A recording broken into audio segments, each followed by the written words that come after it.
Boa noite a todos, boa noite, queridos, queridas, sejam todos muito bem-vindos. Nós estamos hoje chegando ao nosso último dia do nosso programa de acolhimento ao curso de História EAD da UFES. É um prazer imenso estar recebendo os nossos alunos, recebendo também nossos convidados, nossos coordenadores de polo, tutores e amigos historiadores interessados no tema de maneira geral. Hoje nós temos a satisfação imensa de estar recebendo uma grande figura da historiografia brasileira, que é o professor Jurandir Malerba, que muito gentilmente aceitou o nosso convite para estar conosco nessa sexta-feira à noite e abrilhantar aí a nossa programação, falando sobre a última obra dele, esse livro belíssimo que a gente já conversou essa semana, tá? Que é aí uma referência, sem dúvida, obrigatória para quem quer conhecer a história do Brasil.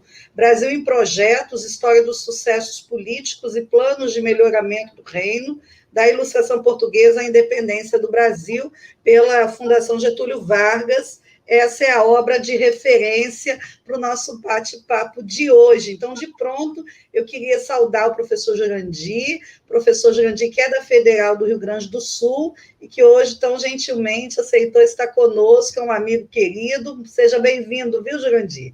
Quero também saudar o professor Júlio Bentivoglio, que vai fazer a mediação dessa conversa comigo, nosso professor de teoria, parceiraço aí do curso de História EAD.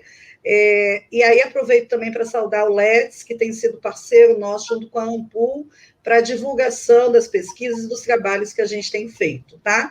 Sônia, nossa querida, nossa secretária, sempre presente e linda, né, gente? Porque tem que comentar, né?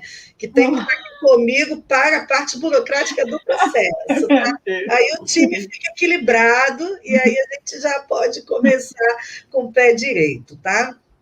Queria pedir aos alunos, lembrá-los que daqui mais um pouco a gente vai estar nossa plataforma, com o nosso formulário disponível para vocês assinarem a presença, tá bom? No mesmo formato de ontem, e desejar que vocês aprendam muito hoje, interajam e fiquem curiosos e queiram ler o livro do professor Jurandir, porque com certeza essa é uma referência que nós vamos usar muitas vezes no decurso do curso de História, tá? E os nossos colegas do público em geral, sejam bem-vindos, meu agradecimento especial ao Ampul Espírito Santo e a Maxiene, que é a nossa assessora de comunicação, jornalista responsável, que essa toda ficou cuidando da gente, ajudando na mediação tecnológica do nosso encontro, tá?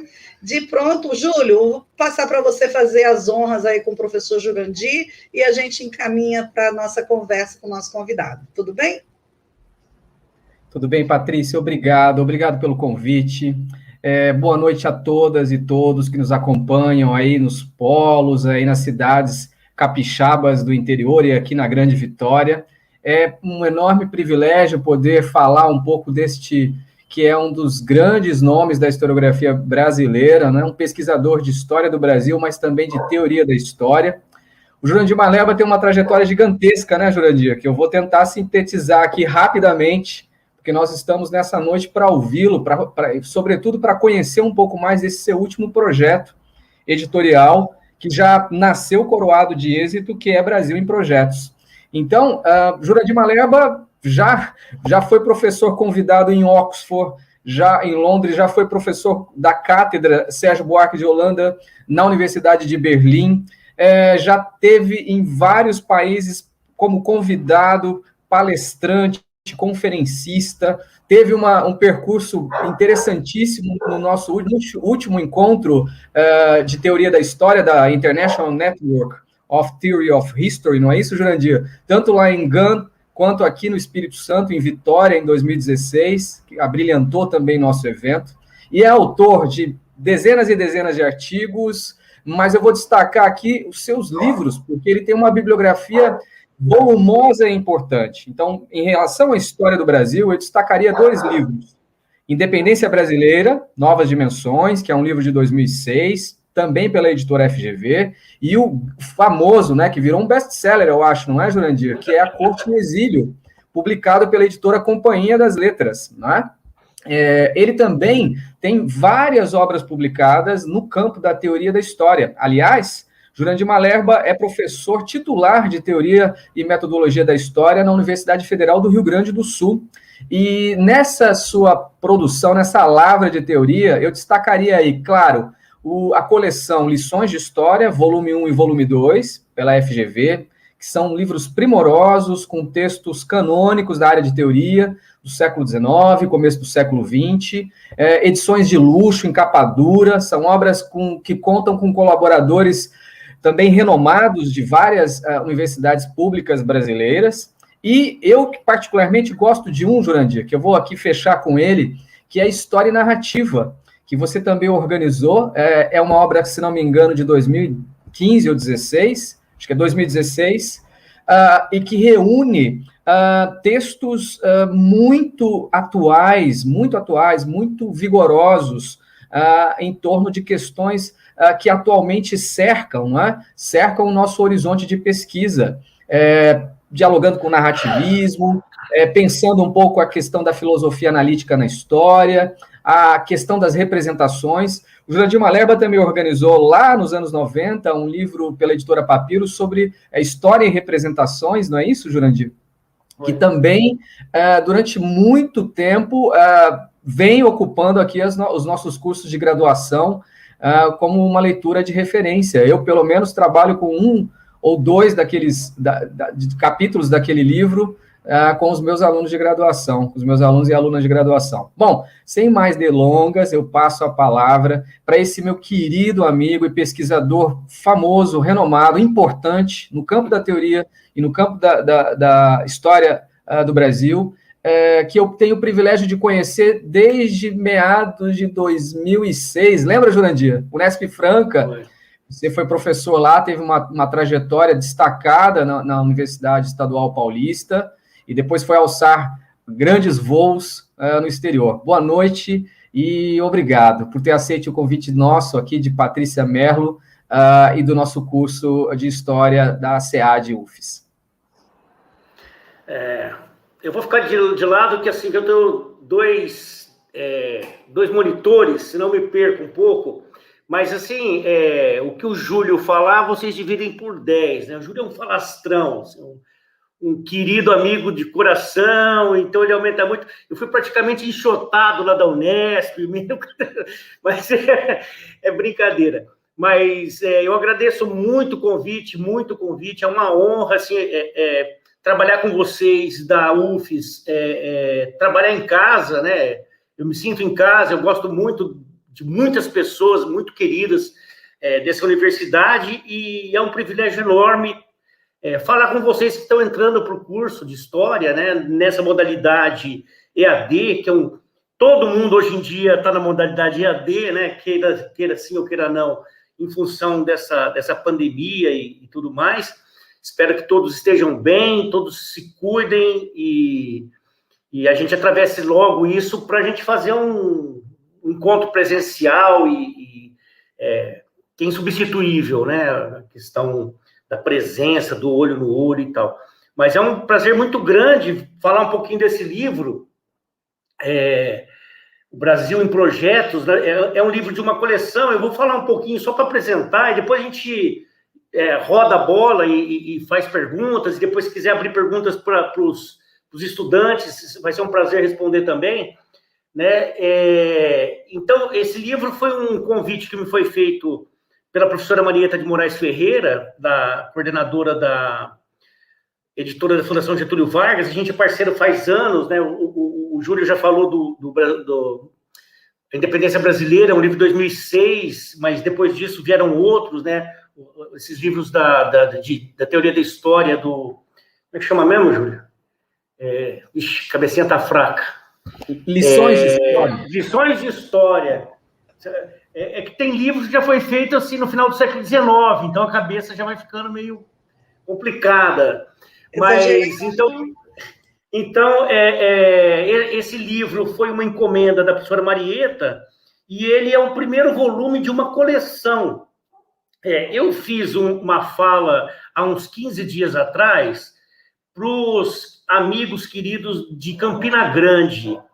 e eu falei um pouco sobre a questão da síntese histórica. Então, eu fiz uma digressão mais longa, mais aprofundada sobre a questão da síntese histórica, né? O Júlio, como eu, a Patrícia também, a gente estudou muito em síntese, era muito comum, né? A gente estudava história moderna com os livros do Hobsbawm, né? Com os livros do Pierre Chauny, Marc Bloch, e os livros de história do Brasil, os clássicos do pensamento social brasileiro, né? Caio Prado Júnior, Sérgio Buarque, são grandes sínteses de história do Brasil, né? O Sérgio é mais ensaios, na verdade, mas o Caio Prado é uma grande síntese. Faor, Os Donos do Poder. A gente lia muito assim, a gente se formou lendo síntese, né? E de uns anos para cá, as sínteses caíram um pouco em descrédito. Foram meio colocadas à margem, receberam intervenção, mas falaram, não pode porque é feio, síntese não presta. E aí caiu um pouco ficou meio demodê, né? E aí eu falei com o pessoal lá de Campina Grande, numa aula inaugural do programa de pós-graduação, do porquê, né? Fiz um retrospecto meio, assim, teórico, historiográfico, pegando Brasil e Estados Unidos, né? Por como que as sínteses eram muito importantes na divulgação do conhecimento histórico, na produção e divulgação do conhecimento histórico na primeira metade do século XX, sobretudo, e aí, a partir dos anos 60, 70, lá fora, e aqui no Brasil, a partir da virada do milênio, começaram a ser criticadas, né? Então, eu recomendo para essa discussão mais, sugiro, né, para essa discussão mais teórica, historiográfica, que eu não quero fazer aqui hoje, porque não é uma aula de pós-graduação, né, é uma aula de graduação, acolhendo os estudantes e as estudantes estão chegando. Então, eu vou falar para você, olha, existe um negócio chamado síntese histórica, né? E esse livro foi feito no formato de síntese, foi um grande desafio. Então, eu vou tentar estabelecer umas conexões que estavam em jogo quando eu me propus a fazer isso, né? Olha, o que está rolando e dentro de que conjunto de referências contemporâneas, teóricas contemporâneas, esse livro se insere ou se relaciona, quais conexões.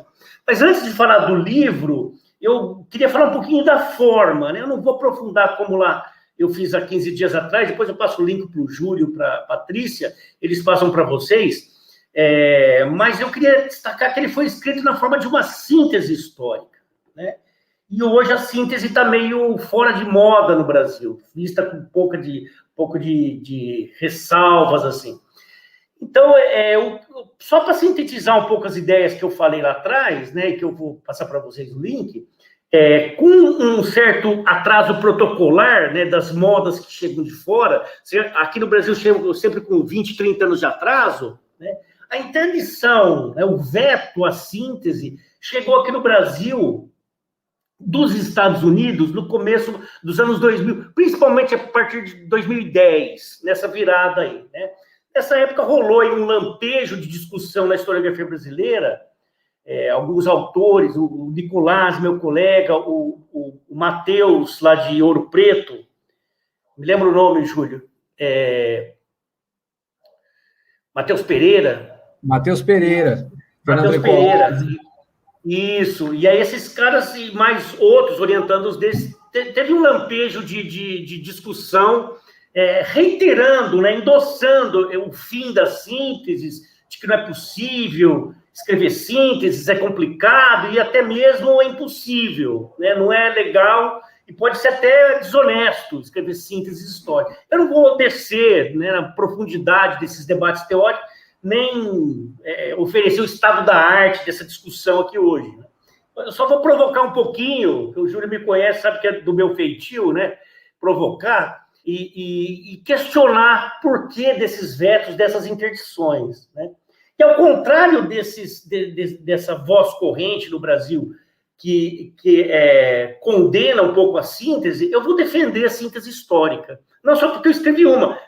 Tanto é possível escrever, porque eu escrevi uma, está aí na mão de vocês, né? A síntese é possível, né? E aí eu vou defender a síntese dentro de um contexto que tem a ver com um dos eixos do que o pessoal discute muito sobre história pública, né? Essa história engajada em disputar narrativas, né? Ao mesmo tempo em que busca cooptar mais gente, né? Ampliar a audiência, vamos dizer assim. Eu também não vou explorar esse item, eu só vou evocar ele depois, né, no meu argumento, mas escrever uma síntese está conectado com essa discussão de história pública, e depois a gente fala como e por quê, certo? Então, como eu dizia, nessa conversa com o pessoal de Campina Grande, eu fiz uma análise mais aprofundada do caráter, nessa análise teórico-historiográfico, sobre a presença das sínteses, né? O vigor que elas tiveram, a importância que elas tiveram nos Estados Unidos e no Brasil, desde o começo do século XX, especulando as razões teóricas e institucionais dos motivos pelos quais elas declinaram, né? A partir de meados do século XX, mais ou menos, começaram a entrar em declínio, né? A prática e o prestígio das sínteses históricas, principalmente nos últimos 30 anos aqui no Brasil. Então, num esboço muito rápido, rasteiro, impressionista, eu conjeturei sobre como e por que as sínteses caíram em descrédito mundo afora nessas últimas décadas, né? Então, eu aponto duas razões em particular. Por um lado, isso dentro do que a gente chama de história social, né, que é um dos grandes eixos, campos de pesquisa histórica, que teve muito vigor ao longo de todo o século XX. Então, na história social, a emergência, o surgimento de novos sujeitos e temáticas que foram aparecendo nos campos político e no campo acadêmico desde a década de 60, né? Então, a história social começou a partir de uma perspectiva marxista, de olhar a questão da exploração a partir da luta de classes na sociedade industrial, e a partir dos anos 60, não vou especular muito, começaram a aparecer outros sujeitos que reclamavam visibilidade dentro dessa sociedade industrial, né? A partir, sobretudo, do marco da Revolução Cultural de 60, quando 1968 é o ano simbólico, né? O ano da Revolução Cultural, né? E esses novos sujeitos são os afrodescendentes, né? Que começaram a pautar a questão racial na sociedade contemporânea, né? Dentro nos Estados Unidos, daquele grande movimento dos direitos civis, que começavam ali a partir da discussão da 14ª emenda e tal. E aí, a reboque desse movimento, as mulheres, né, o feminismo que começou, e depois a comunidade LGBT, né, e que esses novos sujeitos levantaram questões como o feminismo, a questão de orientação sexual e identidade de gênero, aí os imigrantes, trânsfugas, marginalizados, deslocados e por aí afora, né? Então, esses novos sujeitos, por um lado, esses novos sujeitos e temas, ampliaram as fronteiras da história social, né? Mas, por outro lado, isso fez com que a síntese fosse um pouco tirada de lado, né? Eles refutaram um pouco a síntese por causa de uma alegada impossibilidade de uma síntese contemplar tantos sujeitos e tantas demandas. Olha, não cabe mais, né? As sínteses nacionais que se faziam lá atrás, ou mesmo a síntese de história social, dava porque era um pouco sujeito. Agora tem tanta gente, tanto tema, que não cabe numa síntese, né? Isso foi uma alegação. E, quer dizer, só se poderia fazer uma síntese à custa de rigor acadêmico, da perda do rigor acadêmico. Então, o temor residiria, né, por suposto, na alegação de que, por definição, qualquer síntese que se tentasse ia acabar novamente excluindo esses grupos, esses temas que recentemente, a muito custo, tinham conseguido conquistar um lugar na história social, né? Mulheres, afrodescendentes e tal. Então, e esses grupos seriam novamente excluídos porque a síntese, segundo os críticos, né, per se, a própria síntese, inevitavelmente iria restituir um tipo majoritário de narrativa feito por homens brancos, velhos, de elite dominantes. Então, essa é uma crítica. Eu desenvolvo isso mais vagar na outra live lá que eu fiz. Isso por um lado, né? Então, os motivos da síntese ter caído em desuso. Por outro lado, outro fator que levou a crítica radical da síntese foi a emergência do chamado pós-modernismo. Tem gente que fala, olha, isso nunca existiu, né? Isso é fake history. Existiu sim, né? Nos anos 80 e 90. Então, esse movimento promoveu uma crítica demolidora às chamadas master narratives, né? As narrativas mestras. E esse movimento tem todo uma série de estudos sobre ele, um monte de gente discute e tal. Nos anos 90 foi muito popular no Brasil, então eles criticavam essas master narratives. Eu também não vou aprofundar nisso, né? Mas de acordo com essa crítica pós-moderna, qualquer narrativa mestra de qualquer grupo social, qualquer síntese, vai ser sempre uma imposição de um grupo de poder, né, sobre outro. Ela vai ser sempre perniciosa e falaciosa, mas eu não vou aprofundar disso. Tem um autor chamado Robert Berkhofer Jr., tem um livro de 2009, em que ele retoma discussões de um outro livro dele anterior, de 95, e um capítulo especialmente é sobre a síntese. Então, eu passo as referências para vocês depois. Mas eu não vou falar sobre nada disso, tendo falado um pouquinho. Nessa minha fala inicial, eu quero destacar duas coisas. Em primeiro lugar, né, eu quero especular como que a síntese histórica, como uma forma de apresentação, né, como texto, forma de apresentação, conceito Rosen, ela responde a desafios e urgências e demandas do nosso tempo presente, no que diz respeito à dimensão da escrita da história voltada para grandes audiências. As características formais e estruturais da síntese, elas respondem a determinadas urgências que nos são colocadas hoje.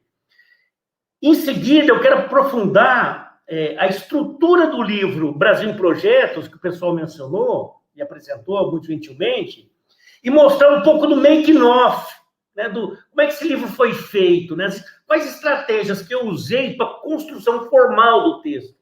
Porque escrever um livro não é a gente não recebe o espírito e sai, né, Chico Xavier, tem toda uma programação, depois da pesquisa, se estuda, tem método, tem disciplina, né? Muita gente quer indisciplinar a história, mas eu acho que tem que ter disciplina para fazer as coisas, né? E aí eu vou falar um pouquinho disso. Um dia, se eu tiver disposição, né, se eu tiver saúde, talvez eu venha me dar o trabalho de contestar teoricamente essas postulações aí que criticam a síntese, né? Então, um argumento que eu usaria para rebater essas refutações da síntese é que a síntese, e o Júlio sabe muito bem disso, e a Patrícia também, antes de ser uma forma de escrita, é um procedimento cognitivo, né, por meio da narrativa, que não apenas está sempre presente em qualquer assertiva, qualquer formato histórico, mas que é uma ferramenta imprescindível. E a gente pratica alguma operação de síntese o tempo inteiro. Mesmo as pessoas que renegam a síntese, quando pensam história, quando escrevem história, praticam algum nível, algum tipo de síntese. Colocando de outro modo, qual o papel que as operações sintéticas, e esse é um conceito que está lá na introdução dos estudos históricos do Langlois-Sénobo, né, do final do século XIX, qual o papel que as operações sintéticas desempenham dentro do conhecimento histórico, né? Com que estratégias de síntese narrativa nós, historiadores e historiadoras, contamos, né? Mas o fato é que, sem esse recurso, sem o recurso da síntese, é impossível escrever história, né? Então, essa seria um argumento que eu iria usar. Mas eu não vou fazer nada disso hoje, né? Não se trata mais da gente discutir se é possível ou não escrever até. O problema que eu vou colocar hoje é outro, né? A questão não é se é possível, se é legítimo, se mata a fome, né, escrever síntese. se é moral e legal ou engorda, né? As questões que eu quero mobilizar hoje são outras, né? O que eu queria argumentar é que nós precisamos da síntese apenas porque elas sempre continuaram, não como instrumento cognitivo, né, de conhecimento, mas como forma de apresentação, elas vêm sendo feitas ininterruptamente, desde sempre, independentemente de quem faça. As sínteses estão sendo produzidas. E nós, historiadores da academia, falamos, não, isso aí não vale nada, isso é feio, isso é ruim, e outorgamos para outras pessoas que não têm a nossa formação escrever. Então, o que você vê é uma avalanche de coisas horríveis, mal feitas e perniciosas, às vezes, politicamente, e que as pessoas estão fazendo, e fazendo para ganhar dinheiro, né? Então, esse é o argumento. Quer dizer, não se trata mais da gente discutir se pode ou não, do ponto de vista teórico, escrever síntese, mas nós vamos abrir mão de escrever síntese e deixar outros fazerem no nosso lugar? A questão é essa, né? Então, eu comentei no começo da minha fala que a síntese histórica atende a alguns postulados da história pública, né, as urgências do tempo presente. Então, não cabe aqui também verticalizar esse conceito de história pública, mas só lembrar que ele propõe, entre outras coisas, uma chamada aos profissionais de história para nós irmos além dos lugares institucionais de ação, né? Saímos da academia, saímos da escola, né, do ensino e da pesquisa, para intervir no debate público por todos os meios, né? Seja nos museus, nos arquivos, arte pop, produção audiovisual, produção de conteúdo na internet, divulgação científica, intervenção no tecido urbano, no posicionamento dos debates da esfera pública a partir da nossa expertise de historiadores e historiadores e por aí afora. A propósito, eu recebi hoje essa belezinha aqui, chamada Fazendo História Pública, que é um livro que eu organizei com meu colega Benito Schmidt, aqui da URGS, e que é voltado para estudantes, para trabalhar em sala de aula, sobretudo, de vários exemplos de prática, de intervenção, bem-sucedidas, de projetos de história pública realizados com êxito nas mais diversas frentes, né? Desde exposições fotográficas e por aí afora, caminhadas históricas, percursos históricos, atividades em arquivos, museus e etc, etc. Então, eu recebi, tá com cheirinho, aquele cheirinho que entorpece a gente, que é gostoso. Tá com um bebezinho na mão, fica cheirando. Bebezinho. E dentro desses meios todos da história pública, eu dou destaque aqui na nossa fala. Aí, Júlio, um trabalho super bem feito pela editora Mil Fontes, né? Um abraço para o Bruno Nascimento, nosso editor. E dentre todos os meios possíveis e inesgotáveis da história pública, eu dou destaque para a questão da escrita da história voltada a grandes audiências. Esse é um aspecto. Então, aquelas conexões que eu falei, que eu estou começando a estabelecer, né? Então, escrever para grandes audiências, não só escrever para pares. Eu escrevi um texto que só meia dúzia de espertos vão saber do que eu estou falando. Não, escrever para o mundo, para as pessoas entenderem, dar um recado que seja geral, né? Isso é um meio de história pública também, a escrita, né? Eu não preciso também aprofundar aqui na questão de como nós, historiadores profissionais, temos patinado nesses debates públicos sobre negacionismos, distorções, manipulações do passado para fim político, né? A gente sabe todos esses grupos ideológicos cada vez mais profissionalizados que estão aí, né? Brasil Paralelo e outras expressões, né? E a dificuldade que nós temos enfrentado como historiadores profissionais para contrapor a essas narrativas negacionistas que distorcem, que manipulam o passado, alguma narrativa que seja ao mesmo tempo sustentada, fundamentada, mas que seja de fácil circulação e de fácil assimilação, né? Então, todo mundo concorda com esse pressuposto, né? Como forma de apresentação, o Rosen, né, que é o cara que fez o conceito, como forma de apresentação, eu diria, como um subgênero de historiografia, a síntese apresenta alguns elementos de atração de público que o estudo acadêmico, né, que é eminentemente monográfico, nunca vai alcançar. E nem pretende, porque o fim da monografia, do estudo monográfico acadêmico é outro. Ele é feito para pares, né? Desde a graduação da monografia de conclusão de curso, mestrado, uma tese, são estudos monográficos, né? Então, o texto acadêmico opera dentro da racionalidade científica, né? E a gente tem que produzir e valorizar, porque senão a gente vai estar vendo Jesus da goiabeira, né? Negando vacina, aquelas coisas assim. A racionalidade científica é importante, viu, gente?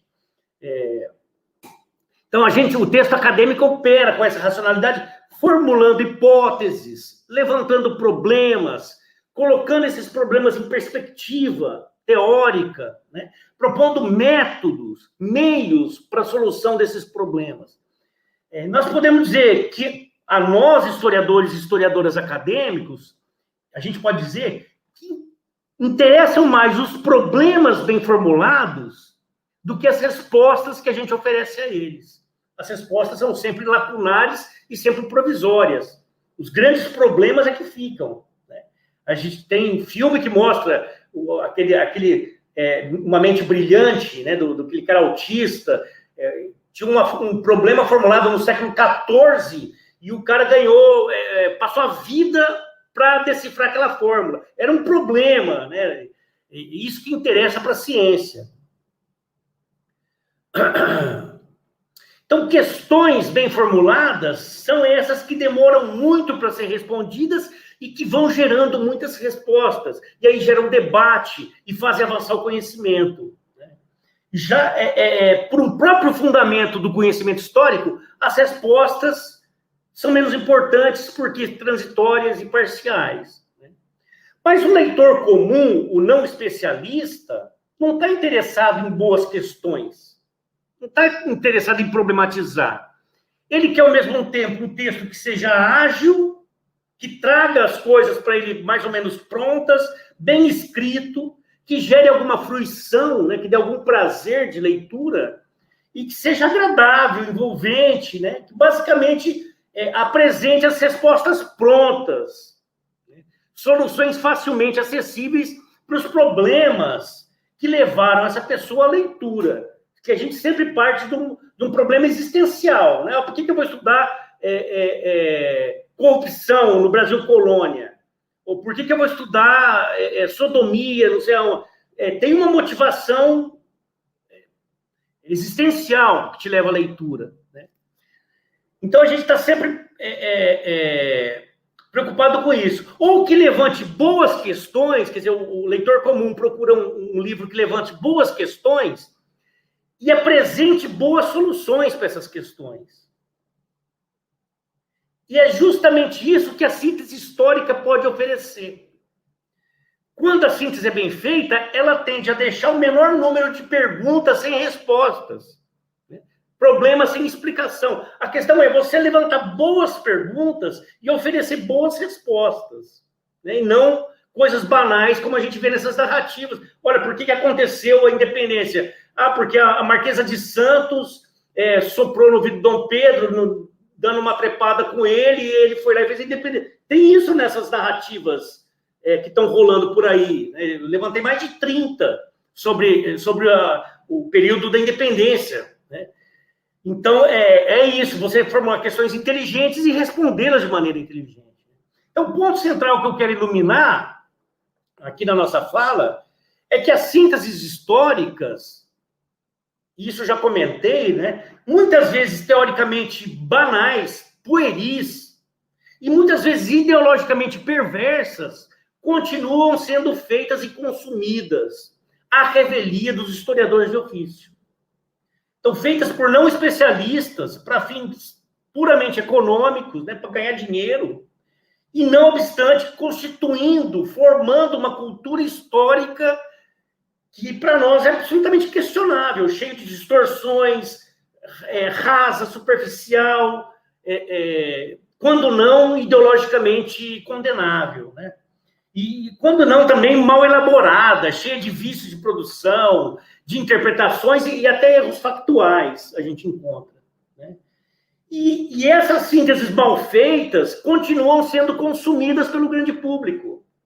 Eu fiz um levantamento de 2000 para cá, 2010 para cá, eu levantei quase 30 obras de síntese de história do Brasil, e eu estava procurando de história da independência, mas de história do Brasil tem um monte, e a gente desdenha, nem sabe que existe. E elas estão aí vendendo que nem cacetinho. Cacetinho é pão francês aqui no Rio Grande do Sul. Vamos deixar bem, né? Pão francês de manhã chama cacetinho. Então, quando você quer falar que uma coisa vende muito, vende que nem cacetinho. A Patrícia, que é da gastronomia, deve saber dessa... Eu sabia, porque eu não tenho como perder um nome emblemático desse no processo. Claro! Como é que você vai perder um cacetinho? Né? Não tem jeito, a gente compra logo a dúzia. Então, e aí, há muito tempo, eu vinha me cobrando entrar nesse campo de batalha, né? Porque a gente que trabalha com teoria, né, Júlio? E a gente acompanha mais ou menos esse debate todo, e eu vinha me cobrando entrar nessa discussão mais do que fazendo crítica historiográfica. Eu fiz um pós-doc o ano passado, em casa, né? Pós-doc recolhido, até com a Marieta, na UFRJ, e o objetivo era esse, era estudar a produção, por causa das efemérides do ano que vem, do bicentenário, as obras sobre a independência que começaram a ser produzidas em 2010. Então, o marco é o livro do Laurentino Gomes, 1822, até 2025. Esse é o meu projeto institucional. Então, aquela coisa, você fica fazendo crítica e jogando ovo. Fala, tá muito ruim. Parece aqueles velhinhos do Muppet Show, né? Que só fica criticando e não faz nada. Então, aí, para mim, foi um golpe de sorte quando, no final de 2016, a professora Marieta, que é coordenadora da editora da Fundação Getúlio Vargas, me fez esse convite, meio um desafio, né? De escrever um volume para essa coleção, uma nova história do Brasil, uma coleção completa de história do Brasil, que tem por eixo os projetos de Brasil, ou projetos para o Brasil, nesses 5 séculos de história. E seriam, portanto, 5 volumes escritos por autores diferentes, mas que ofereceriam uma síntese, né? E, para mim, foi designado escrever esse primeiro volume, negociado, né? Pegando o período colonial. Aí eu fiz um recorte, o período colonial, na verdade, é muita coisa. Então, eu vou falar da ilustração, né? Pegando do Pombal para cá, né? Então, esse livro Brasil em Projetos foi lançado em dezembro do ano passado e tá na roda, né? Tem algumas pessoas resenhando e tal, vai ser um barulho aí. Antes de apresentar, isso que é o exercício que eu queria fazer, antes de apresentar minhas estratégias de escrita, né, dessa síntese, eu vou apresentar rapidinho a estrutura do livro. Eu acho que eu estou falando muito, não estou, não? Vocês querem que eu pare e a gente debata ou eu termino de apresentar, Patrícia? Se deixar... Tá tão bom você falando que eu nem sei o que eu faço. Eu estava aqui mandando... Então, eu estava aqui dando Júlia assim, Júlia, a gente vai ficar, tá? Tá tão boa a conversa. Júlio, você resolve. Não, mas apresenta a estrutura aí, Jurandir, e aí depois você vê, a gente pode bater um papo. E não vou falar depois das estratégias. Em outro momento a gente fala das estratégias. Aí a gente já marca outra, tá vendo? Já fica com uma... Pronto! Aí, com um prazer. Né? Obrigada. Mas então é isso. O desafio que a Marieta me lançou foi esse, né? De contar para o grande público, né, mais uma vez, uma história que já foi tantas vezes contada, e muito bem contada. Né? Então, a história de Portugal e Brasil, desde as reformas pombalinas até a independência, até a emancipação política brasileira. E aí eu me coloquei como objetivo, né, latente, iluminar esses projetos que os governantes do período formularam para o Brasil, que era a vaca de divinas tetas. Se a gente pensar o Império Ultramarino Português, 85% do comércio de compra e venda, de entradas e saídas de Portugal, era Brasil. E o resto, tudo, era 15%. Então, quando o Napoleão falou, a gente está chegando aí, vamos passar o cerol na Casa de Bragança, os caras não tiveram dor, é para o Brasil, que não é para Goa, não é para Angola, é o Brasil, né? Então, o Brasil era a vaca de divinas tetas, é onde estava o ouro, onde estava a agricultura tropical, né? E aí eu me propus a estudar esses projetos que foram sendo formulados num primeiro momento, o Brasil como domínio colonial. Se a gente pegar no final do século XVIII, o Brasil ainda é colônia. Dom Rodrigo Souza Coutinho, o Azeredo Coutinho, que são os caras que eu analiso na primeira parte, né? E depois o Brasil como país já independente. Então, as minhas fontes básicas é um livro sobre projetos de Estado, de elite dominante, de classe escravista, né, de pessoas ligadas à coroa. Então, é um estudo desse ponto de vista formal. Inclusive porque a síntese cabe muita coisa, mas não cabe tudo. Né? Você não consegue... Eu vou estudar os projetos alternativos que tinha. Por exemplo, que estavam presentes na Inconfidência Mineira ou na Inconfidência de 17, da Revolução dos Padres. Mas não dá para fazer tudo. Aí é impossível, né? Se fazer uma síntese em 10 volumes, não é mais síntese, né? É enciclopedia. Não dá. Mas, então, as minhas fontes básicas foram os escritos de alguns dos maiores expoentes do que se chamou reformismo ilustrado português, né? Que foram todos herdeiros intelectuais do Sebastião José de Carvalho e Melo, que era o Marquês de Pombal. Pombal foi o primeiro cara que, em 1750, quando ele se tornou ministro do Dom José I, Dom José I, o Pombal falou assim, tem que fazer... Portugal estava ficando para trás no cenário do Concerto das Nações Europeias, em tudo, estava ficando atrasado. As duas nações ibéricas, né? Portugal e Espanha, estavam ficando para trás. E as duas, por coincidência, fizeram grandes projetos de reforma. As reformas borbônicas espanholas e as reformas pombalinas, né? E para quê? Para tentar recuperar um pouco do prestígio perdido.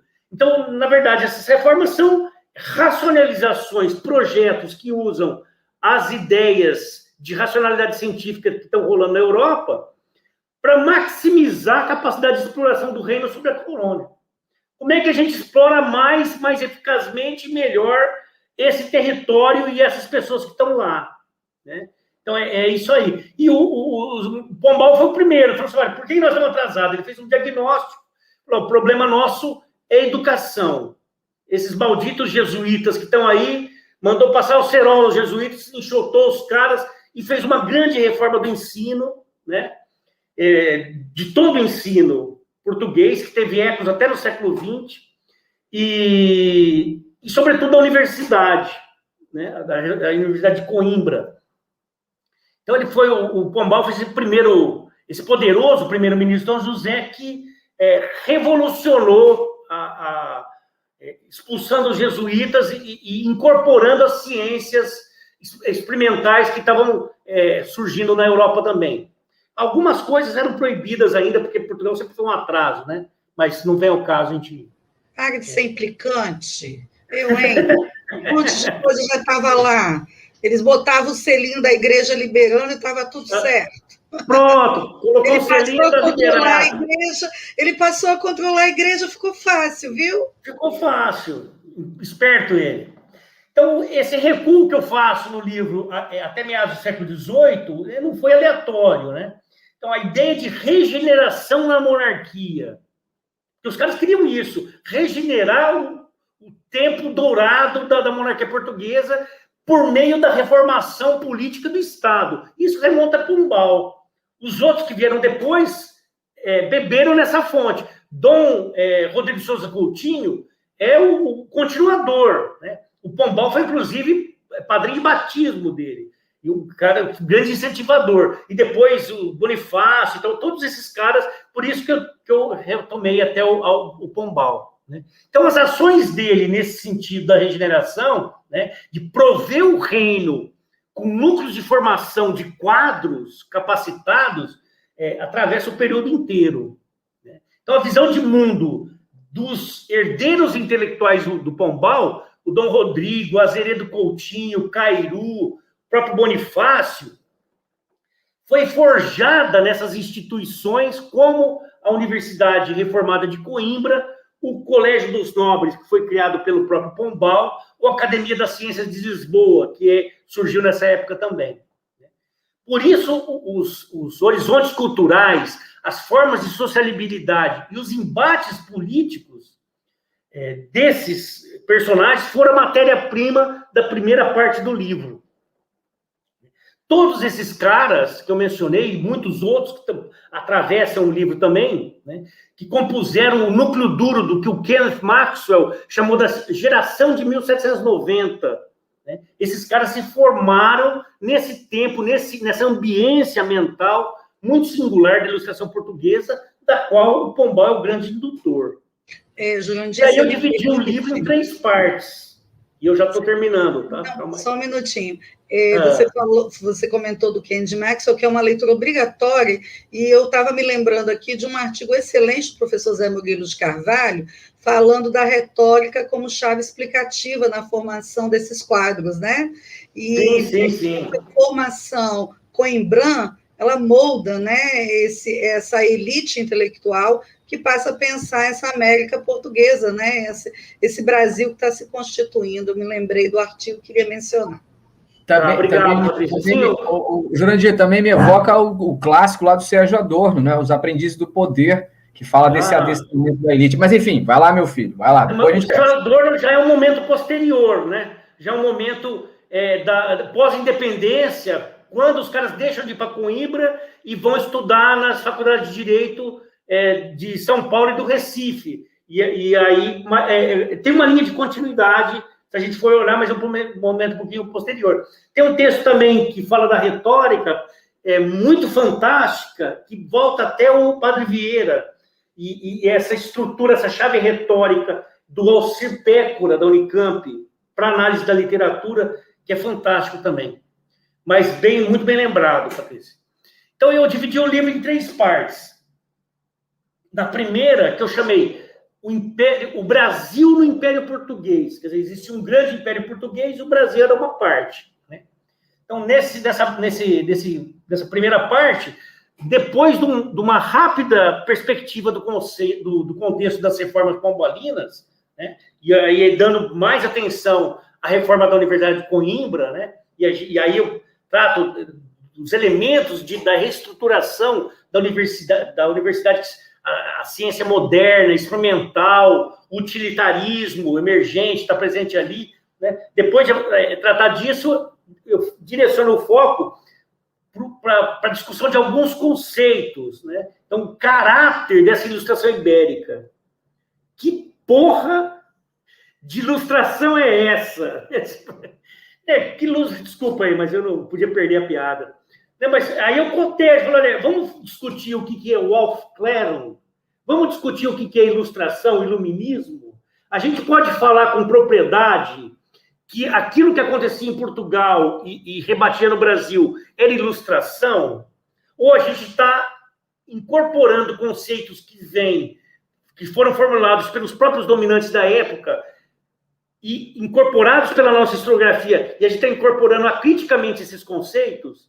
Então, aí eu falo, não, que ilustração é essa, né? Outra coisa, as implicações da condição colonial do Brasil. E a gente pode... Outro conceito que eu digo é a ideia de pacto colonial, né? Pô, que pacto de quem com quem? Você entra com o pé, eu entro com o pé, você entra com a bunda. Que pacto que é esse, né? E aí tem umas discussões que vão verticalizando isso. a questão do alinhamento ideológico desse extrato de letrados, né, dos funcionários, altos funcionários portugueses que estão na máquina de Estado do Império Português, né, treinados na universidade em leis e filosofia natural, né? Esses caras tudo conheciam as ciências que estavam surgindo ali, a economia política, o método hipotético experimental, por aí afora.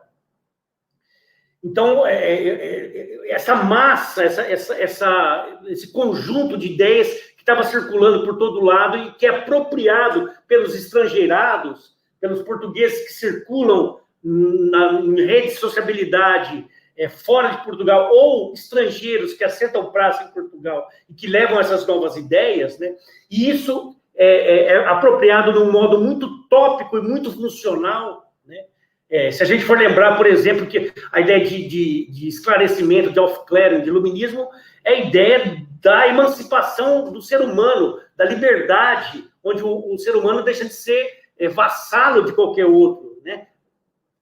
Esse é o fundamento maior de uma classe burguesa que está surgindo ali e que quer se inserir num quadro social onde ela não pertence, né? Então ela rompe com aquilo tudo. É o grande debate que o Kant faz no que é Esclarecimento, de 1794. E aqui, esclarecimento aqui para os portugueses é outra coisa, né? Assim, olha, como é que a gente faz para explorar melhor as jazidas de ouro e o trabalho escravo até os caras morrerem, mas produzem... É outra história, né? Então, essa primeira parte, eu termino, quer dizer, depois de fazer essa contextualização, isso é muito próprio das sínteses históricas, tem uma parte de síntese e uma parte de análise. Eu vou alternando síntese e análise, são dois procedimentos diferentes, mas estão sempre presentes. E aí eu fecho essa primeira parte, então, analisando dois dos mais importantes, mais debatidos reformadores do final do século XVIII, que são Dom Rodrigo Sousa Coutinho, né, que era um grande mentor deles todos, o cara que bancou tudo isso, a gente pode aprofundar, né, top na cadeia alimentar, né, o cara estava lá em cima, e o bispo Azeredo Coutinho, né, que é um nascido no Brasil, um português nascido no Brasil, que seguiu a carreira clerical, chegou até o último inquisidor do reino, mas que era um representante das classes plantadoras, até o osso. Ele defendia o interesse dos escravistas e plantadores. Bom, só para lembrar, quer dizer, se os planos, os sistemas, os projetos desses dois conduzem a narrativa, eu vou inserindo outros, dialogando com outros ilustrados contemporâneos da época, que estavam no Brasil ou estavam em Portugal, como Vilhena, né, Luiz dos Santos Vilhena, João Rodrigues de Brito, Francisco Soares Franco. Para esses caras todos, era importante zelar pelo Brasil, né? Tinha que defender o Brasil dos olhos gordos dos países que queriam invadir o país, né? E o Brasil era entendido por todos como o escrínio, né? A grande joia da coroa, como dizia o Oliveira Lima, né? A fonte da riqueza e da majestade da coroa portuguesa. Essa é a primeira parte. Na segunda parte, quer dizer, o que eu chamei o Império Português do Brasil, quer dizer, o Brasil e o Império Português. Aí o enredo segue com a transferência da corte portuguesa para o Brasil em 1708, né? Eu já tinha trabalhado em pesquisas anteriores, né? Usei muito fartamente esse material, e essa transferência da corte como um desdobramento da guerra continental decorrente da expansão napoleônica na Europa. História do mundo atlântico, a gente está falando da história do mundo atlântico, né? Da era das revoluções e como é que essa colônia se insere nessa bagunça toda, né? Então, esse acontecimento, a vida da corte, é singular na história das monarquias europeias, né? E ele foi decisivo para os acontecimentos que vão desaguar depois dos 13 anos depois da vida da corte, né? Vão desaguar na separação de Brasil e Portugal. Por quê? Porque com a vinda do rei se promove a aproximação do soberano, né? Da coroa, do príncipe regente, com os altos estratos da sociedade fluminense. que eram plantadores e comerciantes de escravos africanos. A elite residente que bancou, dando muita grana para o Dom João, para ele se manter na peleja das nações, inclusive quando, a partir de 1815, que Napoleão cai, ele casa Dom Pedro com a dona Leopoldina, que era herdeira dos Habsburgo, que é o centro do poder na Europa, né? Vamos lembrar disso. O Congresso de Viena aconteceu na Áustria, ela era filha do Dom Francisco I, não é à toa, né? E aí se gastou tufos de dinheiro, e esses grandes comerciantes escravistas, exportadores de longo termo, se aproximam da coroa e começa ali a se forjar, a se definir muito mais claramente uma classe social que vai tomar posição muito própria nos desdobramentos da independência depois. Nessa segunda parte, quer dizer, não podia ser outro. Eu estudo algumas questões básicas dessa aproximação, a lógica de corte, a etiqueta, outras questões que perpassam esse contexto da instalação da corte no Brasil. Mas o reformador que eu escolhi não podia ser outro, senão o José da Silva Lisboa, que é o Marquês de Cairu, que é tido como o iniciador do liberalismo do Brasil, grande liberal e mentor e tal. Menos. Ele era um português de antigo regime, super vassalo, adorava a coroa, achava que se fosse para ter, como outros, se fosse para ter emancipação, que ela fosse projetada no futuro, a perder de vistas, de forma lenta, segura e gradual, para ninguém perder seus privilégios, né? Então, calma lá, que esse liberalismo do Cairu. E a última parte do livro, chamado De Colônia Portuguesa e Império do Brasil, oferece perspectivas do processo da independência brasileira. Então, primeiramente, eu ofereço um panorama das questões, dos personagens que estão implicados ali, né? E aí segue uma análise do assentamento das Cortes Gerais Extraordinárias da Nação Portuguesa. Lembra que em 1820 tem uma revolução do Porto, né, dos caras que estavam lá reclamando da orfandade que a fuga do rei causou para eles, então os caras estavam no limbo, né? Aquilo que a Maria Odila chamou de interiorização da metrópole. O rei estava lá em Portugal no reino, veio para o Brasil. E aí os portugueses ficaram lá, ficaram a ver navios lutando contra os franceses e tal. Depois do Congresso de Viena, eles começaram a reclamar, que a gente quer o rei de volta e queremos nossos privilégios de volta. Tem todo um debate sobre se eles eram recolonizadores ou não e tal, mas não vem ao caso. O caso é que essa Revolução Liberal exigiu a adoção do constitucionalismo, né?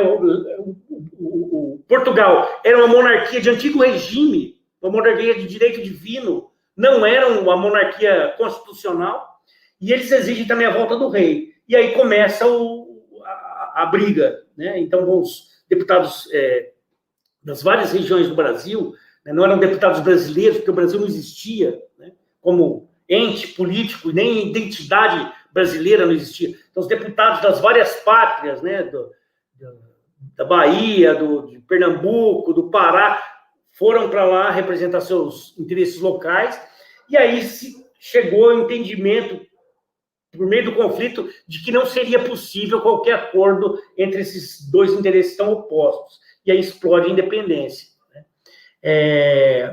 Aí isso tudo analisa a segunda parte. E um cara que eu dedico mais atenção, na segunda parte eu faço um capítulo especial sobre Dom João. Acho importante destacar o papel dele, né? Uma figura muito polêmica. E no segundo, 2 capítulos eu dedico à trajetória do Zé Bonifácio, né?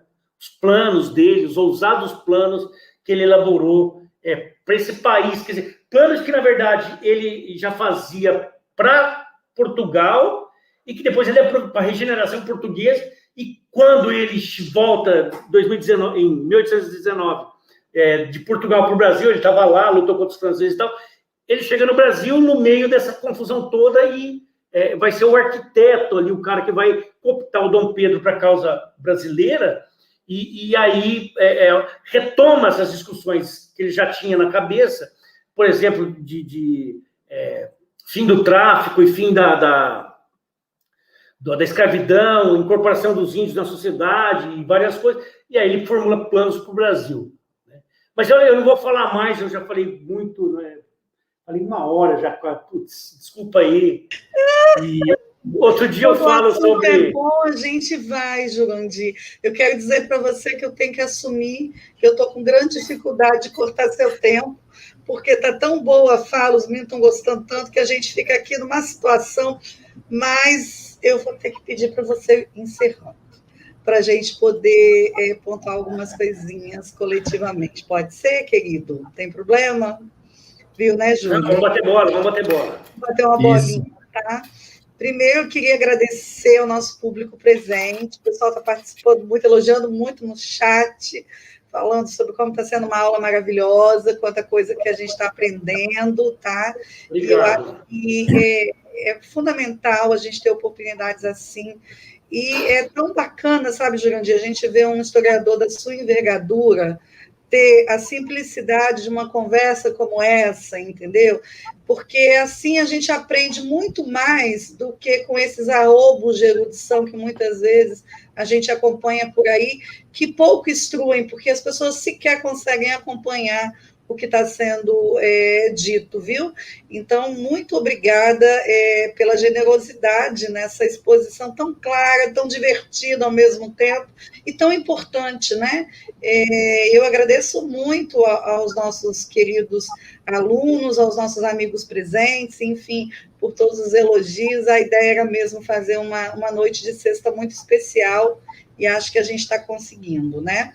Eu vou fazer Patrícia, então, eu acho que vai, corroborando isso que você está dizendo, vai muito, essa disposição vai muito no sentido da escrita da síntese e de olhar com mais generosidade para o outro, né, para os estudantes que estão chegando, que caem no curso de graduação, e aí, de repente, vem o cara citar em alemão, e você fala, não, peraí, né?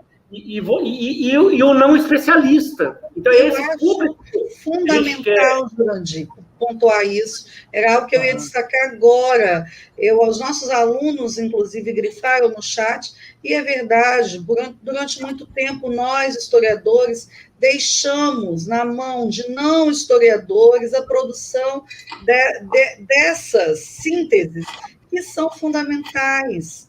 E é algo que eu e Júlio, por exemplo, conversamos sempre, defendemos isso como meta, inclusive, de trabalhos comuns, que é escrever de uma maneira que o público, em geral, consiga acompanhar. Isso não significa abrir mão do rigor metodológico, da operação historiográfica, da consulta de fontes, algo que você faz com muita habilidade no seu livro novo, mas nos demais você também dá um show sempre que escreve, mas numa linguagem que é acessível. E veja o encantamento que isso provoca, quantas surpresas e mais, como a gente humaniza o processo histórico. Eu acho que isso é fundamental. Entender que a história é feita por pessoas e que as pessoas, elas são movidas por paixões, por interesses, é que elas são frutos de conjunturas e do acaso. A gente não tem controle sobre qual é o rumo que as coisas vão tomar. Então, escrever história é um exercício de sensibilidade, é um exercício de empatia.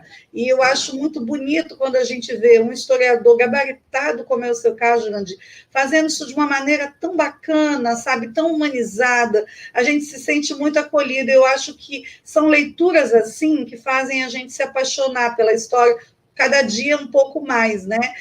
Nós aqui somos suspeitos, porque somos todos apaixonados por essa área, mas os meninos que estão chegando e os nossos colegas mais de fora que estão assistindo conosco, esse é o convite, né? A gente precisa se apaixonar, e se apaixonar é pelo processo, é entender que, como nós estamos falando de outras pessoas, com projetos, com sonhos, enfim, e com acaso funcionando, né? Com tantas outras questões que estão para além do nosso domínio, né? Agora, queria fazer uma provocaçãozinha básica. É tão importante a gente saber que em algum momento da história do Brasil a gente teve uma elite com um projeto sério para esse pedaço de terra, né, gente? Eu quero dizer para vocês que, com todos os senões e críticas que a gente pode fazer na geração de 1790, ou ao próprio Bonifácio e ao grupo que está ao redor dele, havia um projeto de nação que está se estruturando, né? Que pretende colocar a América Portuguesa e depois o Brasil propriamente dentro de um quadro internacional com muito mais complexo, né? E eu confesso que nesse momento específico da nossa história, eu estou com saudade de uma elite que tenha projeto, né?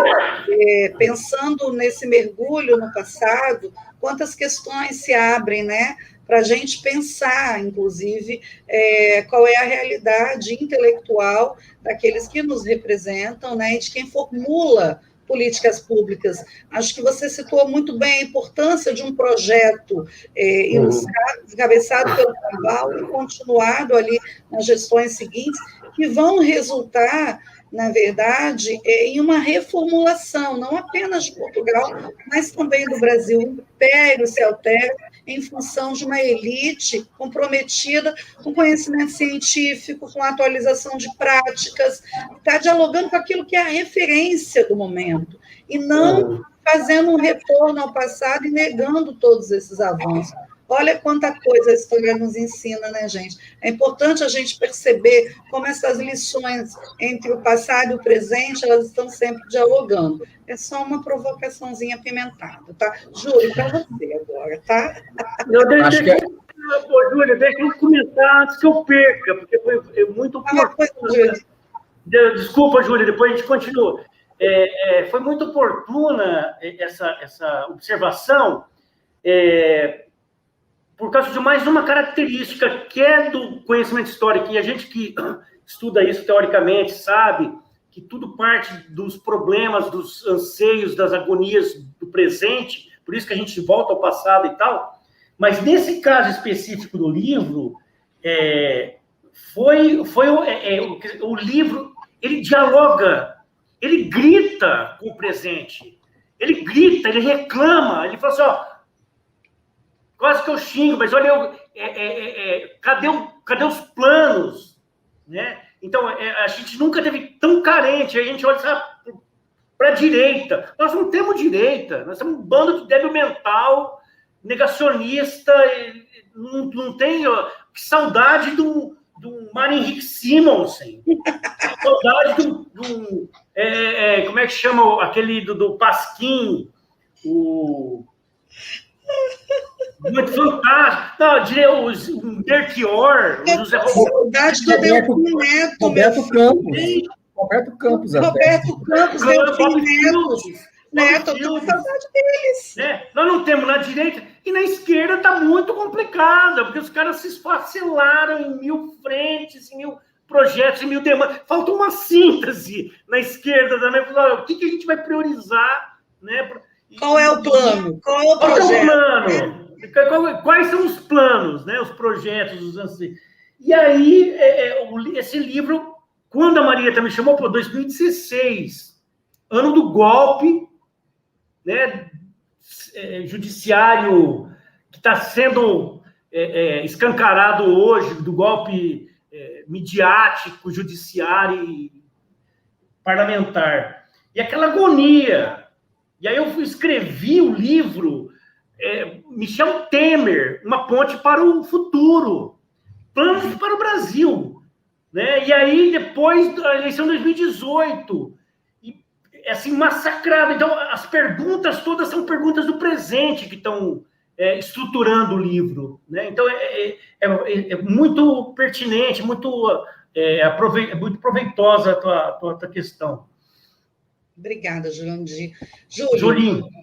A gente não podia deixar de mencionar uma coisa importante aqui, Jurandir. A gente esteve com mais de 100 ouvintes aqui, espectadores, durante sua fala, tá, meu amigo? Não sei como é que tá agora, que eu saí do Sim, YouTube. 120 ao todo a gente tem ainda.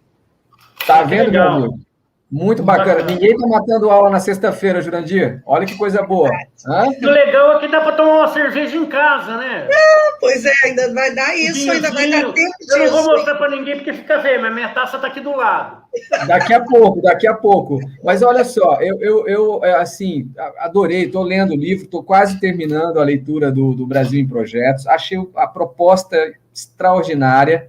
E você falou da síntese, né, Jurandir? É muito bacana a gente pensar isso, né, da necessidade que temos de preencher também esse espaço da divulgação histórica, né, da divulgação de livros didáticos, paradidáticos de história, relacionados com síntese, né, estudos mais sintéticos, que, digamos assim, abreviam alguns problemas mais espinhosos, que demandariam uma leitura, uma pesquisa, né, longa, extensa, enfim. Por sorte, a gente tem algumas figuras, como você, que generosamente nos brindam com estudos tão lapidares, tão pontuais e tão oportunos, né? Isso é muito bacana.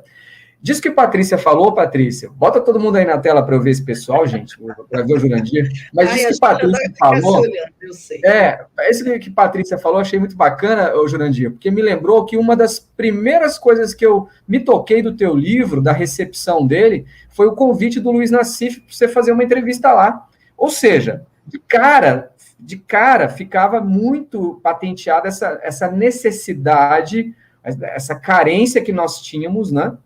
De buscar esses projetos, de buscar essas propostas para esse território, né, no passado, diante dessas carências de projetos, talvez, né, essa dificuldade de formular projetos do presente. Ou, pior do que isso, né, com projetos, digamos assim, não tão muito bons, né, não tão muito positivos para o país que a gente vivencia no presente. Então, aquele convite do Luiz Nassif eu achei super sintomático. Mas o comentário que eu ia fazer, Patrícia, é que o Jurandir Malherba, para além de ser uma figura muito generosa, né, e assim, absolutamente um pesquisador de primeira, ele é modesto, né? Ele é modesto. Porque, Jurandir, a gente tem em tese dois tipos de sínteses, né? A gente tem sínteses que são textos que resumem questões, né?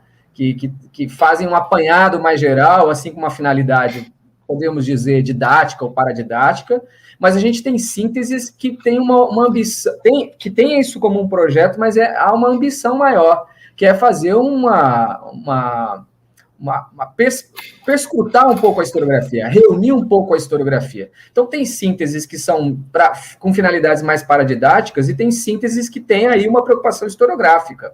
E eu acho que essa obra é muito parecida com a Independência Brasileira, porque é um tipo particular de síntese, que tem uma linguagem acessível, que é voltada para o grande público, não somente para o especialista, mas que ela não deixa de lado essa preocupação de reunir as principais vozes, os principais interlocutores que estudaram aquele campo, né? Então, assim, é muito comum hoje em dia as pessoas se esquecerem de fazer esse levantamento bibliográfico exaustivo, de, às vezes, referir-se ao nome do colega que antes dele pesquisou aquele trabalho, e você não. Né? Olhando o teu texto, o tempo todo, você está trazendo essa bibliografia antiga, moderna, os clássicos, e pegando também as pesquisas contemporâneas. Como é que foi isso aí? Foi difícil fazer esse projeto, meu caro? Foi difícil trazer essas vozes todas para resumir isso de uma maneira tão clara, tão boa para os leitores?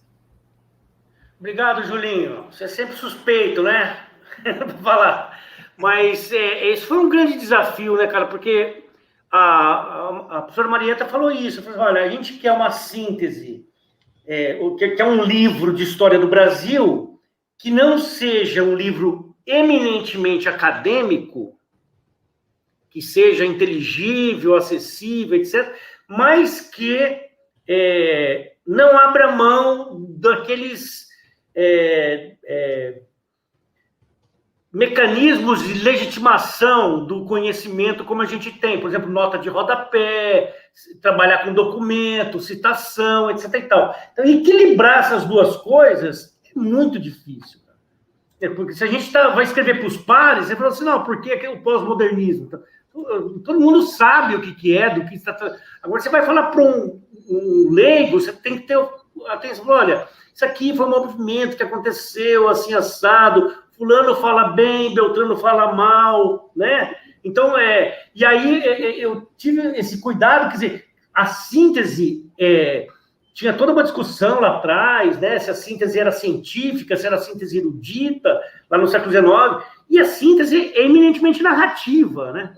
Então, como construir uma narrativa, como contar uma história e incorporar debate teórico e debate historiográfico. Se você fizer isso, você não faz a síntese. Então, é muito difícil. Então, a minha estratégia foi, olha, o que eu vou fazer é não recuperar debate historiográfico, teórico. Teórico eu falei um pouquinho lá no começo, então, mas a teoria ela está diluída lá no meio, a discussão conceitual está diluída lá no meio, e os debates historiográficos também. E os autores são evocados à medida que o texto demanda. Eu vou falar sobre uma questão que é o foco da narrativa. Então, aí, às vezes, tem alguns debates historiográficos que surgem para dar consistência à narrativa. Olha, então tem gente que falava que era português, luso brasileiro, isso é pertinente ou não? Onde que nasceu o fulano de tal? Ele era português, se via como português, não vi. E aí, ó, o Beltrano fala assim, a fulana fala assado e tal. E aí você joga, faz uma brincadeira para mostrar que não existe um consenso, que eu não estou nem revelando a verdade do que aconteceu nesse período, né? Não é nada disso, mas tentando contar uma história, colocando essas perspectivas diferentes que tem, né? E é um negócio, quer dizer, já falei em outras oportunidades, não é um caso de todo mundo largar o que está fazendo e começar a escrever síntese, né? Nós temos que começar fazendo as monografias de final de curso, as dissertações, as teses, os artigos, etc, etc, etc. Para escrever essa síntese, eu estudei 30 anos, entendeu? Não é assim, eu comecei a estudar o período joanino e a ilustração portuguesa em 91, faz 30 anos. Então, tem uma rodagem, né? Você consegue, você fala assim, para equilibrar, a gente, acadêmico, sabe quem que lançou o quê e não sei aonde. E você sabe o que é clássico. Olha, não tem jeito de falar sobre crise do antigo sistema colonial no Citar Novaes, gostando ou não dele, não é o caso. Tem que citar. Tem que citar o Novaes, né? E por aí afora, né? Homem cordial e outros conceitos. E aí, quer dizer, você trazer essa experiência de leitura, né? Equilibrando os clássicos surgem quase como fonte, né?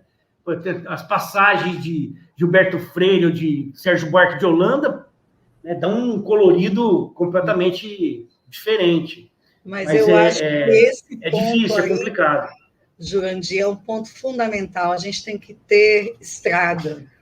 A gente tem que ter rolado velocímetro, sabe? É incrível, meninos, e acho que esse é um aprendizado importante.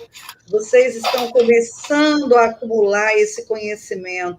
História a gente constrói nessa compilação ao longo da vida. A gente vai aumentando a rodagem, a bagagem cultural, o domínio, a mobilização dos conceitos, dos autores, à medida em que a gente lê e que a gente conhece. Por isso é tão fundamental a gente fazer o curso com dedicação, fazer as leituras, porque para Jurandir a gente vê com que fluidez ele fala do tema. Lógico, é o tema que ele vem pesquisando, lapidando, burilando, discutindo ao longo de uma vida. Isso vai virando para a gente uma segunda pele. Então, a dica para quem quer escrever boa história, para quem quer escrever boa síntese, boa biografia, comece desde já a fazer boas leituras, fazer as suas anotações, começar pelos seus trabalhos mais simples, até você chegar a um grau mais complexo. É uma escada, essa escalada a gente tem que fazer. Em história, a gente não começa no topo. Eu falo isso de maneira muito confortável, porque estou acompanhada aqui por 2 colegas que são super produtivos e que estão produzindo fruto de anos de pesquisa como eu, e a gente sabe que sem esse tipo de dedicação e disciplina, a gente não avança, né? Enfim. Gente, está sempre vacinado contra os modismos. Sempre. Né? Sempre vacinado. Olha, não acredite em fórmula salvadora e tal, que não existe. Tudo passa, né? Tudo graças passa. A Deus. Aliás, a história ensina isso. Graças a Deus. Passa, graças a Deus. Gente, já olha dizia só. Minha avó, né? Não existe dor que nunca termine e gozo que nunca se acabe. Tá, infelizmente, para a segunda parte. Vai. Essa tormenta que a gente está vivendo vai passar. Vai. Nós vamos atravessar por ela, nós vamos sobreviver e nós vamos escrever tudo. A gente vai. E a gente vai escrever isso. E eu estou convidando os meninos a tomarem parte desse processo. Olha só, meninos, fiquem aí, tá? Não estou liberando ninguém, não, tá? Eu queria só, primeiramente, agradecer imensamente ao professor Jurandir, agradecer ao Júlio, por ter participado comigo, fazendo aí essa conversa conjunta. Jurandir, que aula ótima, tá? Porque, assim, nada que a gente já não esperasse. Nós estávamos, assim, na expectativa, e não era em vão, porque a gente conhece o que você escreve, conhece a sua maneira de articular, e eu acho que os meninos já estão todos apaixonados, se preparem para ter uma legião de mais capixabinhas atrás do senhor, viu? Não vai ter como escapar. Eu quero também dizer que assim que for possível nos encontrar presencialmente, nós queremos muito tê-lo aqui conosco, você sabe que você é muito bem-vindo no Espírito Santo, é um amigo querido, né, Júlia? A gente vai fazer aquela muqueca. A muqueca eu espero. Sônia sabe que eu estou devendo uma muqueca para ela, ela já botou até na agenda ali embaixo da mesa dela, guardadinha, tá? Eu vou agora dispensar o nosso convidado, o professor Júlio, vou ficar com a Sônia para poder passar os informes para o pessoal, mas, assim, muitíssimo obrigada a você que está assistindo a gente. Meninos, fiquem aí, que eu tenho que dar uns informes para vocês. Jurandir, um abraço, meu querido. Só uma coisinha. Fazer um merchan. Nós vamos fazer um outro encontro, que eu estou preparando um livro para o ano que vem, para estudantes de ensino médio, um almanaque do Brasil nos tempos da independência. Uhum. Vai ser o livro mais lindo que eu já vi na minha vida. Assim, ó, tem uma puta de uma equipe editorial, ilustrador, imagens, etc. Uma super editora que me convidou. E tá ficando lindo, lindo, lindo. E aí a gente faz uma outra fala sobre o almanaque quando ficar pronto. Gente, muito obrigado. Eu estou super feliz de estar aqui. Sou parceiro, pode chamar quando quiser. Estou sempre a postos. Beijo para todos, boa noite. Cuidem-se. Sim, por favor, cuide-se também, Jurandir. A gente ama você, viu? Obrigada. Júlio, muito obrigada por enquanto, viu, querido? Um abraço, meus queridos, tá? Meninos, então vamos dando aqui continuidade à nossa programação agora. Queria agradecer a vocês por terem ficado até esse momento conosco, tá? Hoje eu tenho uns informes importantes para dar, mas antes disso a gente preparou um videozinho que eu queria que a Max, tem como a gente passar para os meninos agora? Max é a nossa jornalista maravilhosa que está dando suporte essa semana toda, tá? A gente preparou um videozinho para vocês de saudação em relação aos polos, e eu acho que é um momento importante também da gente fazer esse reconhecimento, né? Afinal de contas, nós estamos contando com com o apoio do município, né, para que a gente possa efetivamente ter os nossos polos, tá? Vamos ouvir.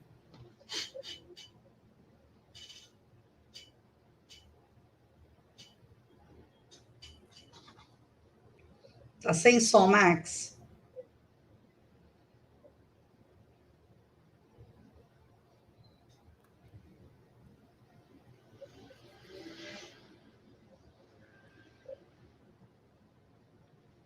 Acho que é o som do seu aparelho que está desligado.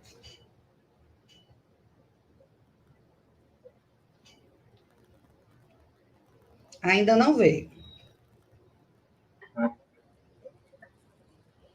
Tinha aberto.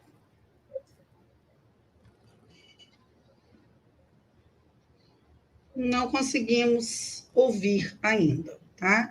Então, enquanto a Max tenta resolver a coisa do som, eu vou aproveitar para dar uns informes para vocês, tá? Na próxima semana, a gente vai ter 2 aulas síncronas, já estão marcadas, na quinta e na sexta-feira. Os nossos professores já estão disponibilizando para vocês conteúdos dentro das nossas salas no Moodle, tá? Então, eu peço que vocês já façam o acesso. Sônia, explica para a moçada como é que faz o acesso utilizando lá a nossa plataforma, por favor. Tá bom. Vocês vão acessar, né, a página ead.ufes.br. Quando vocês receberam o comunicado da matrícula de vocês, vocês também receberam um login único e as orientações para vocês criarem a senha de vocês, né? É aquilo que eu falei ontem, a chavinha já abriu o armário, né? Vocês têm a chave. Então, com aquele login único e com a senha, vocês acessam a plataforma do curso, né? Quando vocês abrem a plataforma, quando vocês acessam com o seu login e sua senha, vocês vão entrar na página inicial do curso de História. Naquela página inicial, você vai ver que tem lá as disciplinas. Elas estão organizadas, uma abaixo da outra. Você clica na disciplina, aí vai abrir a sala daquela disciplina. Aí, na sala daquela disciplina, está postado todas as informações, todos os conteúdos daquele professor. Vou dar um exemplo. Professora Ana Gabresch, que ontem esteve conosco, ela é a professora de História Antiga. Você clica em cima do nome da disciplina, História Antiga, aí vai abrir a página, vai abrir a sala de História Antiga. Naquela sala vai ter tudo de História Antiga. Vai ter vídeos, filmes, textos. Livro didático, né? Livros didáticos, orientações, primeiras orientações e tal, as atividades, tudo que a professora vai postar para vocês vai estar naquela página dela, né? Gente, então, vocês estão vendo um ruivo aí embaixo? Sônia chegou, olhou e falou, meu Deus, quem entrou? Deixa eu te interromper só um minutinho, Sônia. Eu convidei o professor Weber, tá?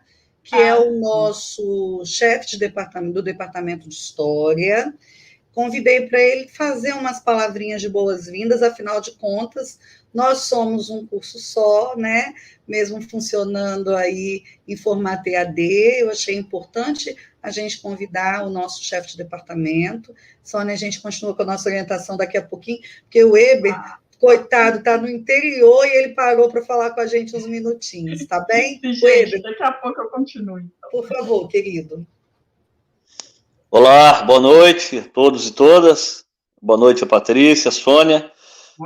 Bom, eu queria rapidamente, Patrícia, até para não atrapalhar o andamento dos trabalhos, rapidamente dar boas-vindas a todos. Eu sou estou chefe de departamento até hoje, né? Hoje é meu último dia de mandato, né? Segunda-feira assume a professora Érica. Continua mas continuo como subchefe, é verdade.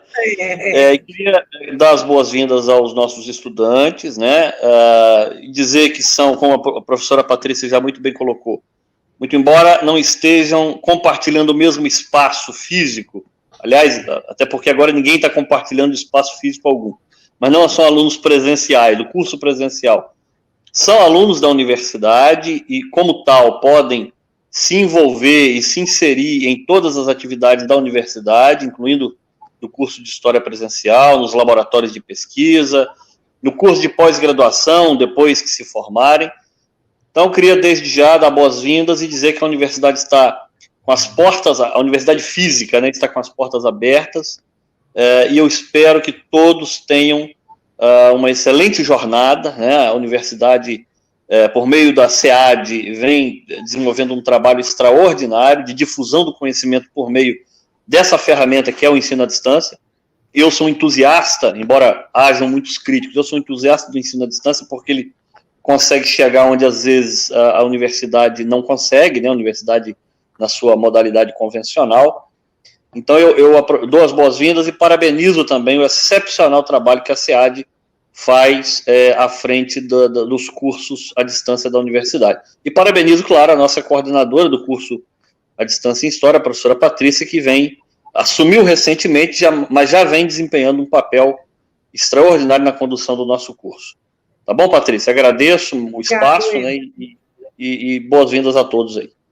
Obrigado, Weber. Para a gente era importante, era simbólico ouvir suas palavras. Nós temos repetido a semana toda que cada vez mais nós somos UFES, somos igualmente UFES, as oportunidades estão postas, eu acho que todas as aproximações são bem-vindas, afinal de contas, agora nós temos aí mais 146 meninos para a gente envolver nos nossos laboratórios, nos nossos eventos, é o que a gente quer fazer. Obrigada, viu, Weber? Boa noite, querido, bom descanso, tá? Eu sei que você está cansadão, tá?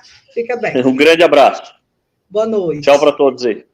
Tchau, querido. Tchau. Então, Soninha, voltando aqui a gente. Então, entrou lá na sala, a dica é começar a mexer, né, Sônia? A Aurélia, na sexta, vai fazer um tour com vocês, passando aí todas as operacionalidades, já pedi a Aurélia, que é essa anja, cheia de paciência, olhar tudinho com vocês. Mas até sexta, a boa ideia é vocês já cutucarem. Vão passeando pela sala, e, inclusive, aí, conforme eu estava falando, vem todo, desde a saudação inicial da professora, mas o mapa das disciplinas e tal, os dias de aula, os dias de entregar atividades, estão tudo registrado lá.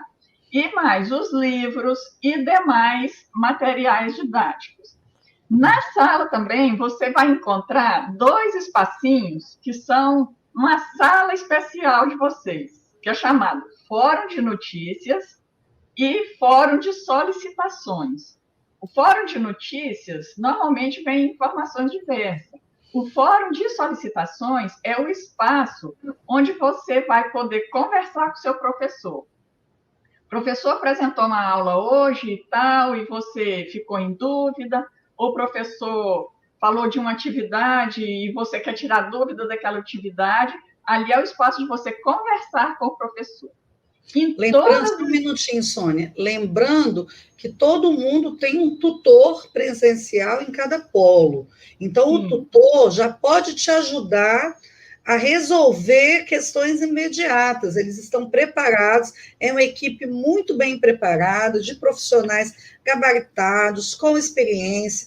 Os coordenadores de polo também fazem parte dessa equipe, uma equipe muito bem preparada para receber vocês. Então, fiquei com dúvida, gente, não acumula, tá? A dica é essa, a gente conversa com o tutor, a gente manda no fórum, porque a gente vai construindo um diálogo, e isso é fundamental para a gente fazer um bom curso, tá? Atenção a isso, não deixem acumular dúvidas, tá bem? Pode falar, Sônia. E nesse espaço também, você não tem só o espaço de conversar com o professor, é o espaço de você conversar com os alunos, com os seus colegas, né? É um espaço de debate, de um assunto que foi levantado, né, por um aluno do polo de Alegre. O aluno lá do polo de Mantenópolis, ele pode interagir com aquele aluno do polo de Alegre, né? São esse fórum de notícias aí, fórum de solicitações, que é o espaço de vocês. Conforme a professora Patrícia disse, vocês têm como suporte no polo o tutor presencial, e tem também o tutor à distância, que ele também ele é um mediador entre os professores e os alunos. Ele tira também as dúvidas dos alunos e tal. Vocês podem perguntar o que vocês quiserem, conforme a professora Patrícia disse, não fica na dúvida, sempre pergunta. Não tenha vergonha de perguntar, porque acha que aquela pergunta é boba, ou que alguém vai achar que eu não sei nada. Gente, a gente está aqui para isso, tá bom? É para conversar. Outra aprender coisa, juntos, né? A gente mandou para vocês um formulário, espero que vocês já tenham respondido e mandado a resposta, que é sobre conhecimento tecnológico. Esse formulário ele vai servir para a gente organizar os grupos de ajuda mútua, porque dessa maneira vocês vão ter um grupinho de apoio. Isso é fundamental. Não dá para a gente aprender nada sozinho, a gente sempre aprende no coletivo.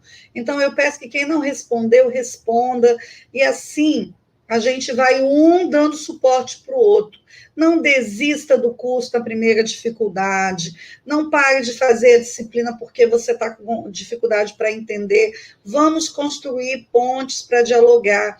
Nós estamos com uma equipe muito animada, no sentido de motivá-los, da gente aprender junto, da gente fazer trocas, e é assim que a gente quer trabalhar, tá? Eu estou contando muito com vocês, com a nossa equipe de tutores presenciais, tutor à distância, os nossos coordenadores de polo, mas principalmente com a boa vontade e o desejo de aprender de cada aluno que está entrando no nosso curso. Vamos trabalhando juntos, esse é o caminho.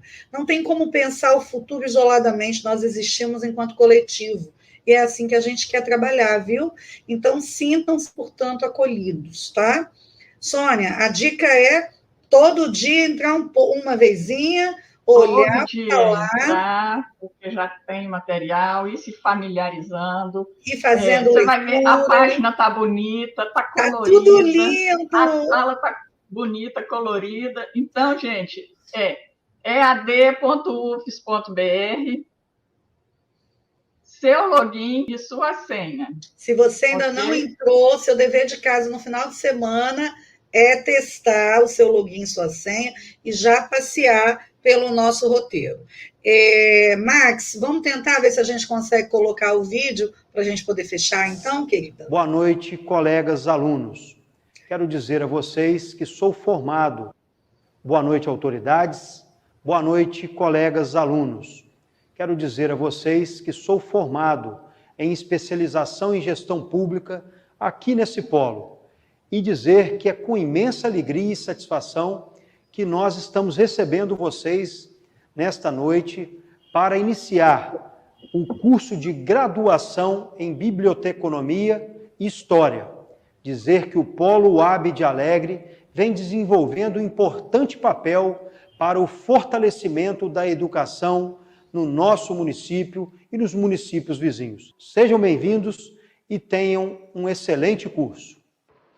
Bem-vindo, estudantes! Queremos desejar à primeira turma de História de Conceição da Barra boas-vindas. Estamos muito felizes de tê-los conosco nessa jornada que se inicia. Como educadores que somos, esperamos que trocas produtivas de conhecimento possa viabilizar sonhos, esperança e entusiasmo para a nossa Conceição da Barra e estudantes que aqui iniciam o curso. Esperamos que todos tenham êxito e muito sucesso em tudo que se prover a fazer. A Secretaria Municipal de Conceição da Barra deseja a vocês muito êxito de puro conhecimento. Parabéns!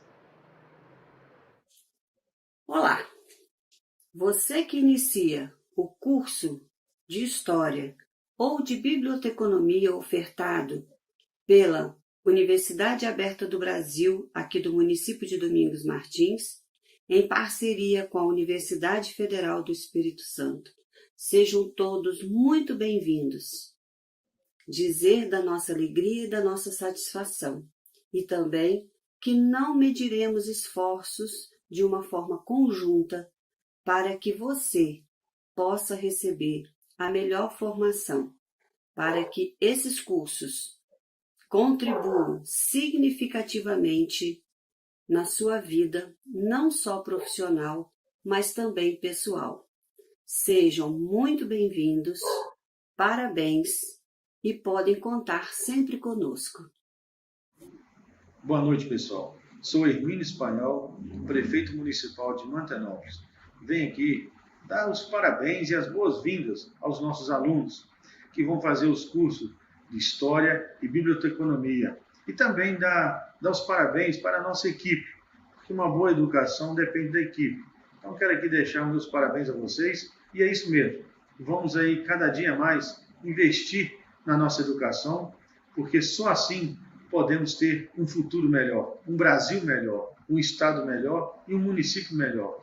E diante de tantas dificuldades, devido a essa pandemia que a gente está passando, a gente não pode esquecer do nosso investimento na educação. É esse o meu recado. Mais uma vez, parabéns e contem sempre com a gente. Meu muito obrigado, que Deus abençoe. Um beijo no coração de vocês. Um abraço aí a todos os alunos do Polo AB Vargem Alta, que estão ingressando aí, né, nos cursos de Biblioteconomia e História, na modalidade EAD. Graças a Deus, essa possibilidade de vocês estarem cursando aqui, mesmo em Vargem Alta. E também agradecer muito aí ao UFES por essa parceria que, ao longo do tempo, vem se firmando cada vez mais para que os nossos jovens, no nosso município, nos outros municípios do Espírito Santo, possam ter acesso à educação de nível superior e estar se profissionalizando para aí estar no mercado de trabalho futuramente. Parabéns a todos e um abraço muito grande para os alunos aqui do Polo de Vargem Alta.